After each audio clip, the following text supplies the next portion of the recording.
So a for loop is different than a while loop. It'd be kind of silly if it wasn't. A for loop is something that we use to do something called iteration. Iteration is doing something to each member of a list.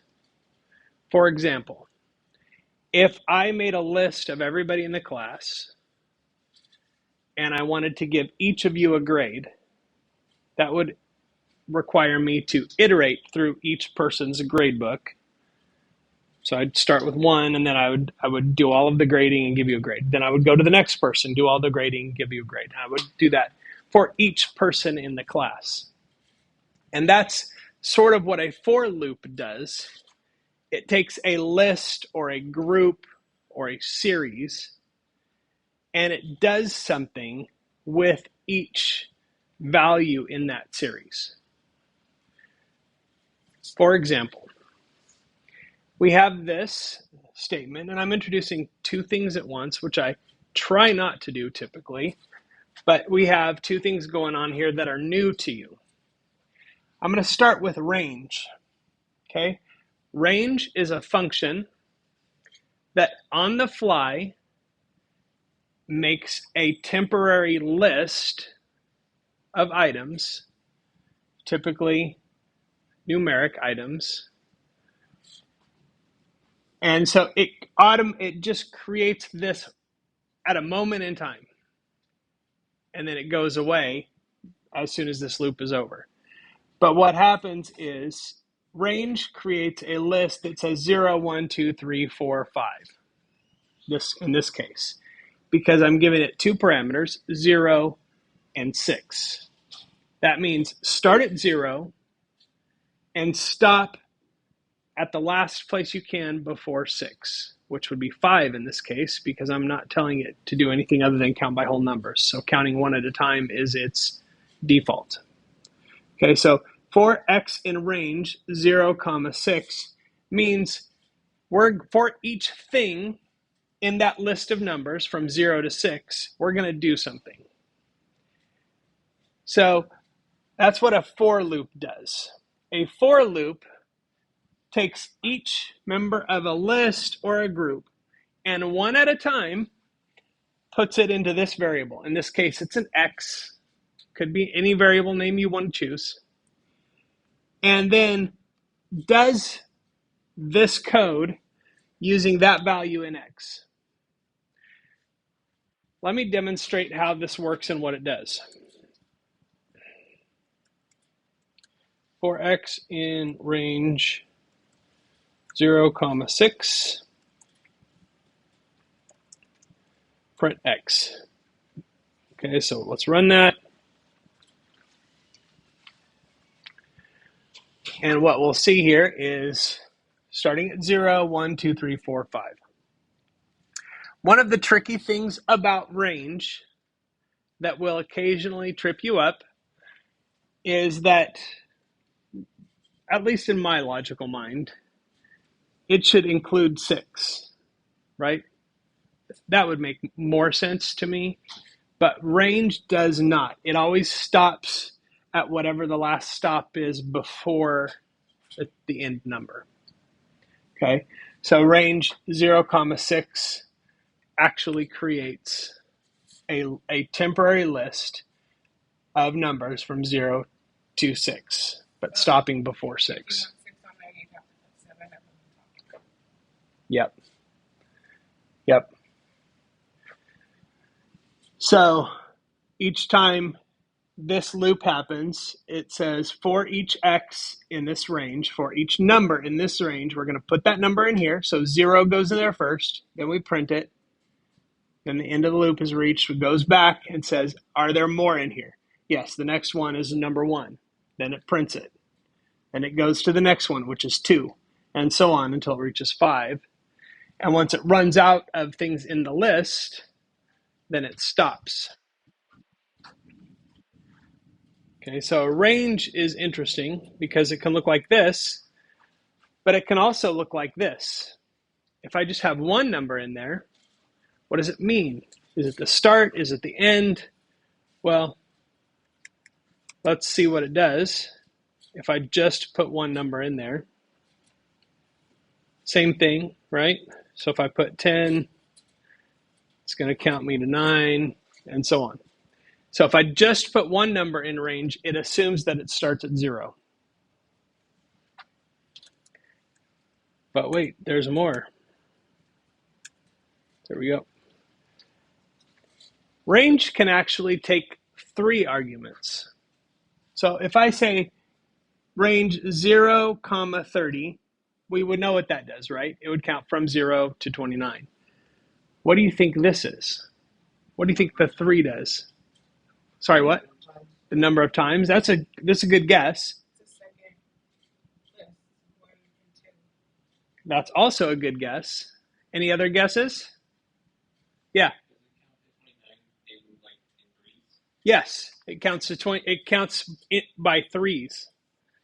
So if I want to do this 0, 33, and I run it, it actually stops at 27 because 27 is the last multiple of 3 before 30. Make sense? It's a little weird. You got to, once you understand how it works and what the rules are, you can do it though, right? So this, if I want to count by 3s, I can count to 100 in multiples of 17. I don't know why you'd want to do that, but you can, right? So there are a lot of really cool options there. So range is very useful in that way. Okay. It has a lot of flexibility, but what it does is it just creates a list on the fly. Now you can use for in that way. Now, if this is an easy way to just do something a number of times without using a while loop, right? I can say 0, 10, if I want to do it, or if I just say 10, I'm going to do something 10 times, print.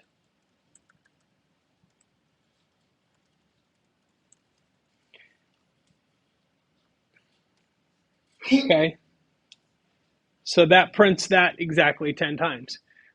And I notice I'm not using X here in my loop. I'm just setting it up so that it does it 10 times. That's actually easier in my mind than using a while loop because then I don't have to worry about the infinite loop problem, right? A for loop is never going to be infinite because you always have to give it a list of things to iterate through. So they're a little safer in that way. But you can also, and yes, I'm aware that I haven't talked about lists yet. We're actually going to get lists very, very soon in the class. It's imminent, it's right around the corner, but today I'm just going to show you a list is a variable type, it's a data type that can hold other things. It can hold multiple other things. So in this case, it has 3 strings in that list. So I can actually use a for loop to iterate through a list of strings as well. Notice the square brackets are around the list. So if I have a list,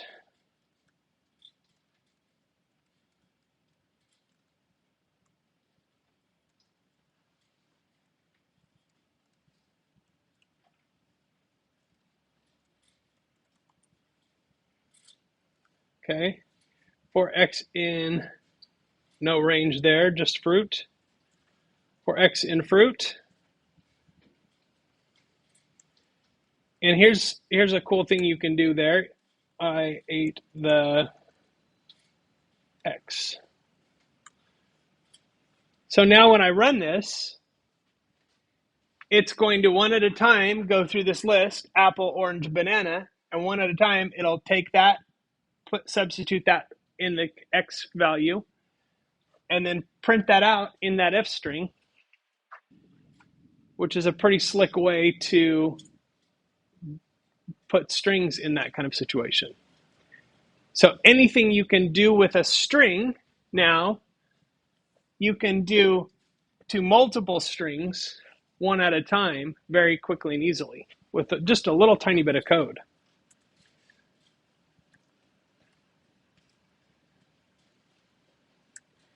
Okay. One other thing, just so you know,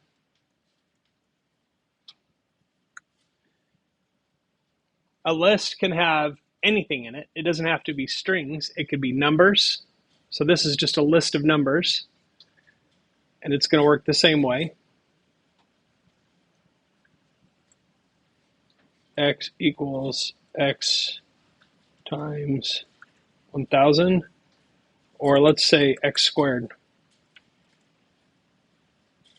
to the power of 2. Right? So if I wanted to go through these numbers and print out the squared value of those numbers, I can go through and square them all and print those out. You can do all kinds of stuff.